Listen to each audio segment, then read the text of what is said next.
Hello everyone, welcome to my YouTube channel. আপোনালোক সকলোকে মোৰ YouTube চেনেললৈ পুনৰবাৰ স্বাগতম জনাইছোঁ। আশা কৰোঁ আপোনালোক সকলোৱে ভালে কুশলে আছে। আজি মই গৈ আছোঁ মোৰ ডাঙৰ মামাৰ ঘৰলৈ, যিহেতু কেইদিনমানৰ বাবে থাকিবলৈ গৈ আছোঁ। তো বহু বছৰৰ মূৰত বুলি ক'লেও ভুল নহ'ব। তো বলক আপোনালোকেও ভিডিঅ'টো। মই এতিয়া মামাৰ ঘৰ আহি পালোঁ আৰু এতিয়া মই ওপৰলৈ উঠি গৈ আছোঁ। তাৰপিছত মই মামা মামীহঁতৰ লগত অকণমান সময় বহিম, কথা পাতিম, চাহ পানী খাম। আপোনালোকক আকৌ লগ পাম মই। আপোনালোকে ভিডিঅ'টো স্কিপ নকৰাকৈ ভালদৰে চাই থাকিব।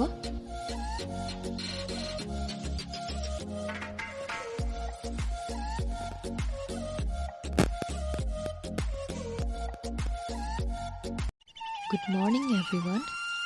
এয়া মোৰ প্ৰথমটো ৰাতিপুৱা মামাহঁতৰ ঘৰৰ পৰা, আৰু আজি মই ব্লগটো আপোনালোকৰ বাবে ৰাতিপুৱাৰ পৰাই আৰম্ভ কৰি দিছোঁ। আৰু ৰাতিপুৱা মোৰ কথা এটা মনত পৰিলে, আপোনালোকৰো চাগে মনত আছে। আমি সৰুতে যেতিয়া মাহঁতৰ মুখত মামাৰ ঘৰলৈ যাম বুলি শুনো, তেতিয়া চাগে মনত খুব আনন্দ পাইছিলোঁ। খুব আনন্দ এতিয়াও পাওঁ। খুব ভাল লাগিছিল। আৰু কেতিয়া পৰীক্ষা শেষ হ'ব, সেই দিনটোলৈ আমি অপেক্ষা কৰি থাকোঁ। যিহেতু সকলোৱে পৰীক্ষাৰ পিছতে মামাৰ ঘৰ বুলি ক'লে আমি দৌৰ মাৰিব বিচাৰোঁ। মনত এটা হেঁপাহ জাগি যায়। আৰু বহুতে চাগে পৰিকল্পনাও কৰি থৈ দিছিলে, যেনেকৈ মই কৰি থৈ দিওঁ যে মামাৰ ঘৰ গ'লে এইটো কৰিম, সেইটো কৰিম, সিফালে যাম, জেগা ফুৰিবলৈ যাম, নজনা কথা শিকিম। তো আজি মোৰ মনত পৰিলে ঘপককৈ। ৰাতিপুৱা এতিয়া 8 বাজিছে আৰু মই ছাদৰ ওপৰত থিয় হৈ পৰিৱেশটো অকণমান চাই মোৰ মনলৈ এটা কথা আহিলে, আৰু আপোনালোকেও মন কৰিব।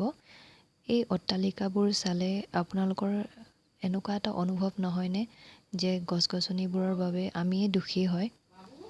কাৰণ এই অট্টালিকাবোৰৰ বাবে গছ গছনিৰ কাৰণে কোনো ঠাই নোহোৱা হৈ গৈছে, আৰু সেইবাবে আমাৰ অক্সিজেনৰ পৰিমাণটোও খুব কমি যায়। আৰু যান্ত্ৰিকতাৰ পৃথিৱীত আমি মানুহবোৰে ক'ত কিমান কি ভুল কৰি আছোঁ, সেয়াও হয়তো আমি নিজেও নাজানো। চৰাই চিৰিকটিবোৰৰ বাবেও আমিয়ে দোষী হয়। তথাপিও কিছুমানৰ ঘৰত দুই এডাল গছ দেখিলোঁ, ভাল লাগিলে।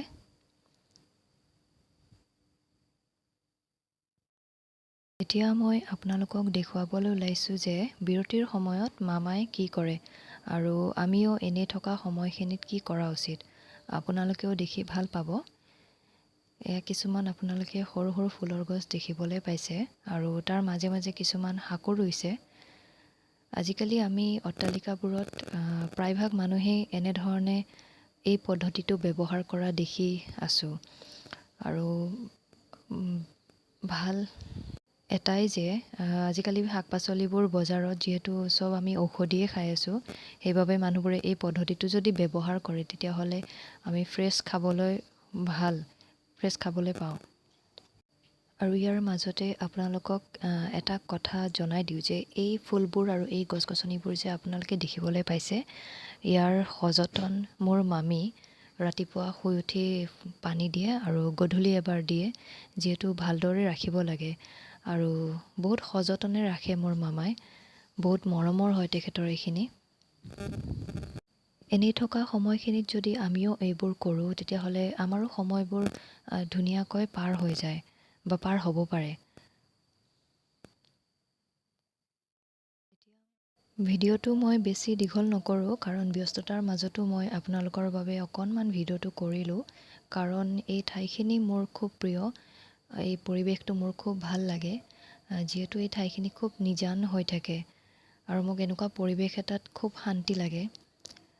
মাজে মাজে মই এনেকৈ মামাহঁতৰ ঘৰলৈ আহি থাকোঁ, খবৰো লওঁ, ভালো লাগে। আৰু এনেকুৱা এটা পৰিৱেশ সকলোতে পোৱা নাযায়, বিশেষকৈ আজিৰ এই যান্ত্ৰিকতাৰ পৃথিৱীত সকলোৱে ব্যস্ত। আপোনালোকৰ ভিডিঅ'টো চাই কেনেকুৱা লাগিছে জনাব। লাইক, কমেণ্ট, ছাবস্ক্ৰাইব কৰি দিব।